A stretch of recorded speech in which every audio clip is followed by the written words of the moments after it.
করতে চাই, আপনারা এখানে কোনো খারাপ প্রেসিডেন্স উত্থাপন করবেন না।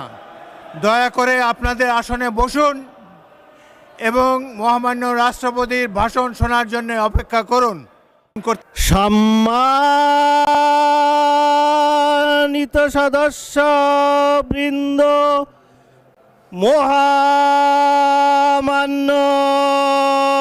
রাষ্ট্রপতি,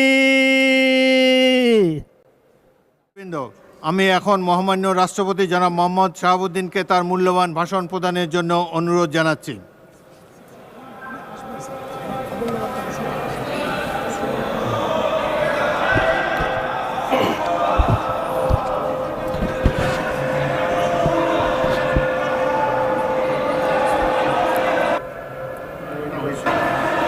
মাননীয়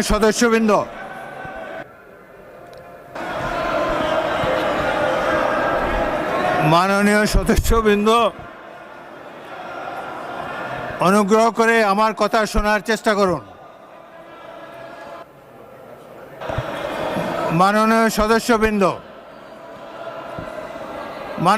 সদস্যবৃন্দ, আমরা মহান জাতীয় সংসদে কার্যপ্রণালী বিধি, সংবিধান এবং রেওয়াজসমূহ অনুসরণ।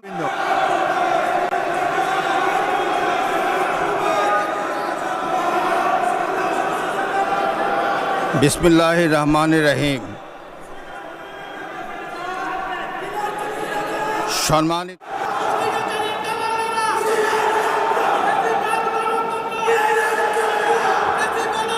প্রিন্ট এবং ইলেকট্রনিক মিডিয়ার সম্মানিত সাংবাদিকবৃন্দ, আপনাদের সবাইকে জানাই আন্তরিক অভিনন্দন ও শুভেচ্ছা।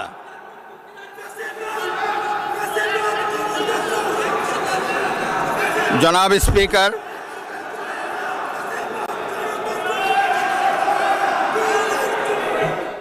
সংসদ নেতা ও প্রধানমন্ত্রী,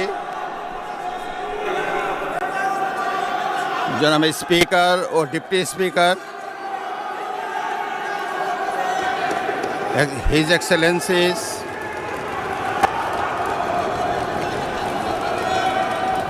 সম্মানিত সংসদ সদস্যবৃন্দ,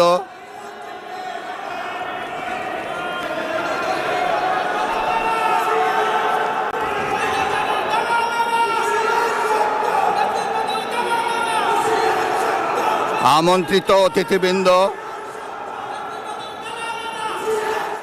ত্রয়োদশ জাতীয় সংসদের এই উদ্বোধনী অধিবেশনে বাংলাদেশের ইতিহাসের এক ঐতিহাসিক মুহূর্ত। হাজারো শহীদের রক্তের সিঁড়ি বেয়ে দীর্ঘ ১.৫ দশকের ফ্যাসিবাদী শাসনের অবসানের পর একটি শান্তিপূর্ণ, অবাধ, সুষ্ঠু ও নিরপেক্ষ নির্বাচনের মাধ্যমে নির্বাচিত প্রতিনিধিদের নিয়ে এই মহান জাতীয় সংসদের যাত্রা শুরু হয়েছে।